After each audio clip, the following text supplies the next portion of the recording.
Hi friends, welcome to Cricket Caviar. West Indies versus South Africa. South Africa is touring West Indies and the first test match just finished in Trinidad. The match ended in a draw, but West Indies should consider them lucky for escaping in this match. So South Africa batted first and they posted 357, which was a good score because the ball was spinning quite a bit. Jomel Warrican actually picked 4 wickets, and I would say South Africa batted well, especially Tony De Zorzi and Captain Bavuma leading from the front posted some good 70 and 80 runs innings, and South Africa made 357. But the rain was continuously playing a part in this test match. And by day four, West Indies had hardly batted. And so you would assume that this match is surely ending for a draw when it's day four and your second innings is just started. And West Indies, you would have to say, did not bat well in the first innings. Like they got a really good start. Craig Brathwaite played a very good test innings, unfortunately got run out. And then you basically have starts from all the top three batters scoring 30s or 40s. You're 114 for one. And and I'm thinking like, okay, West Indies will be able to match the 350 score South Africa posted, but that doesn't happen. Keshav Maharaj turns the ball quite a bit and then followed by Kagiso Rabada picking 3 wickets. West Indies, they got all out at 233. And South Africa was able to concede a very healthy lead of 124. You will have to blame West Indian batsmen again. They changed their middle order slightly. Like Kirk McKenzie is already dropped in this test match. So Casey Carty already looks good. He played well. And but West Indies is doing that same mistake again. They're losing wickets in patches, and that's what happened. And you would have to say the senior batsmen also disappointed in the first innings. Joshua Da Silva, Holder fought a little bit, but wasn't enough. And so now you're at the end of day four, where you have considered lead of 124, and then you're thinking in your head, like, what if South Africa tries to bat really aggressive and challenges West Indies with like a total that they give them like a bait. So like, hey, try to chase this 4 runs and over, but they also have a chance to pick the 10 wickets. And this is exactly what happened. South Africa showed a lot of muscle. They played with a lot of intent. Tony De Zorzi, Markram, every batter that was coming in was scoring runs at will. And today morning also, South Africa batted the whole first session and they scored the very healthy run rate. So they scored 173 runs at the loss of 3 wickets in just 29 overs, going 6 runs and over. Tristan Stubbs was the main destroyer in this. He made 68 of just 50 deliveries, and he was even looking to score 100 today. Just 4 match old player, and he tackled spin brilliantly. He played all the shots. He hit some big sixes as well, and he played the fast bowlers Roach pretty well. So Tristan Stubbs really showing his like skills there. He has played spinners in India while he when he plays IPL. So he showed that experience. He even played a ramp scoop shot. So he showed his T20 game, which is perfect for South Africa because after AB de Villiers' retirement, they're missing someone like a player who can take the game away very quickly, and Tristan Stubbs is the one. So yeah, so South Africa tries to leverage this situation, right? Because they have been able to bat so well. They thought, okay, now we have West Indies under pressure. Let's test them for just the 2 sessions and try to get them all out. If they, especially if West Indies is looking also to win this match, then they might play some extra shots, and there's a chance when they play some false strokes. And West Indies had a horrible start. Like you would not imagine Captain Craig Brathwaite playing such a silly shot in the first over. He tries to go down the ground to Maharaj and he top edges that ball and he gets out in the first over itself. That's a very bad show from Craig Brathwaite, who struggled in the away series against England. West Indies lost 3-0. And now in the first home test, he gets out like this in the final day of the test match. Does not show good on a leader. So like really, I feel like if in the second test match Craig Brathwaite does not step up, he might lose his captaincy. West Indies soon lose another wicket. Mikhail Lewis again out in the similar fashion. They're 18 for 2, and people are now thinking, man, there's like another 60 overs to go, and what if South Africa does the improbable? So yeah, and then Keshav Maharaj was always looking so threatening.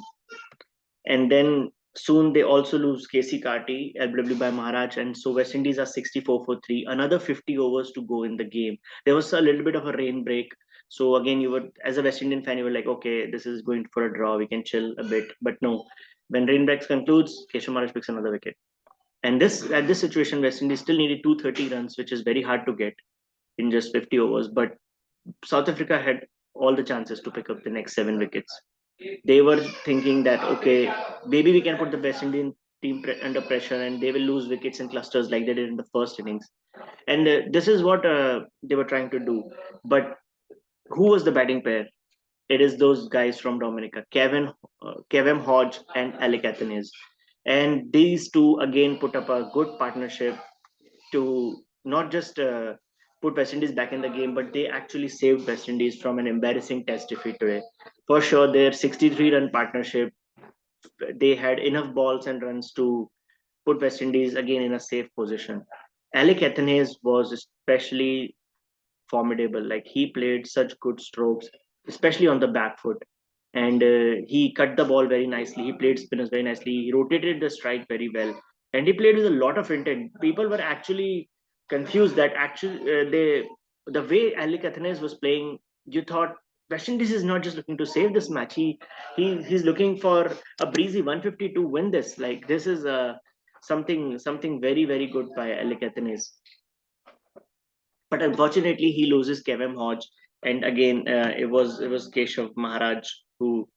Sorry, it was Rabada this time who picked this wicket, and then you thought, okay, now West Indies will shut the door, and that happens. So Holder comes in and he starts blocking, and as a senior team player, I think he probably realized there is too much risk now going for the target. So I guess that was a good option chosen by Holder, and he actually batted well in both the innings. So he looked very solid. I always feel Jason Holder, he can even play in the top order because West Indies has a brittle middle order these days. So Jason Holder can even go one position up. He looks very solid. He almost batted till the very end. I think yeah he did.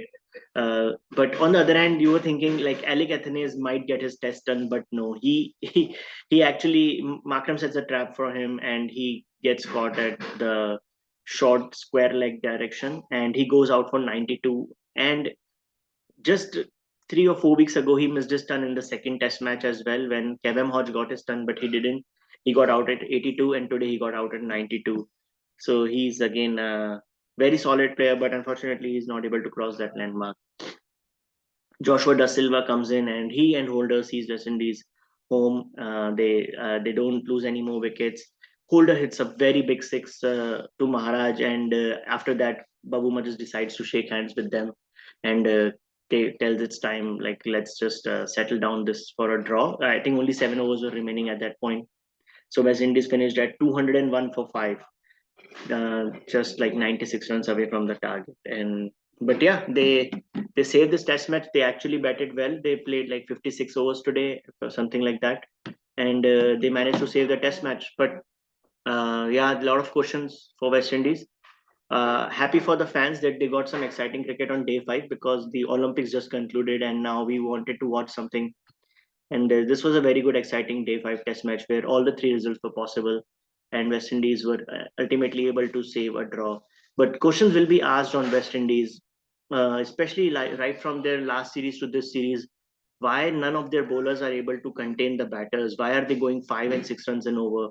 So they need to find someone who are able to thread the batsman. Like right now, it is looking like if like West Indian bowlers are not able to do much impact in this match too. Jomel Warrican was the only one who's looked good, but Kesha Maharaj again bowled better than him, and he deservingly got the man of the match for his 8 wickets. So yeah, there's only one more test match to go. We are moving to Guyana after this, and unfortunately, it's a short series. But I'm really hoping West Indies will step up. Casey Carty already a good decision in the middle order. Maybe they need to try their hero Shama Joseph. He should be maybe back in the squad because Jaden Seals is picking wickets, but he's very expensive. So there is one change that West Indies can do there. But yeah, this is home series West Indies. Like you cannot let this go. You have to bounce back in the second test match, and I'm hoping for a much better show. in the second test match from the Windies cricket. So yeah, Windies guys, men in maroon, let's hit it in the Guyana, and let's hope for a comeback in the series, a strong comeback. Good play today to just save the test match, and hoping for a better performance.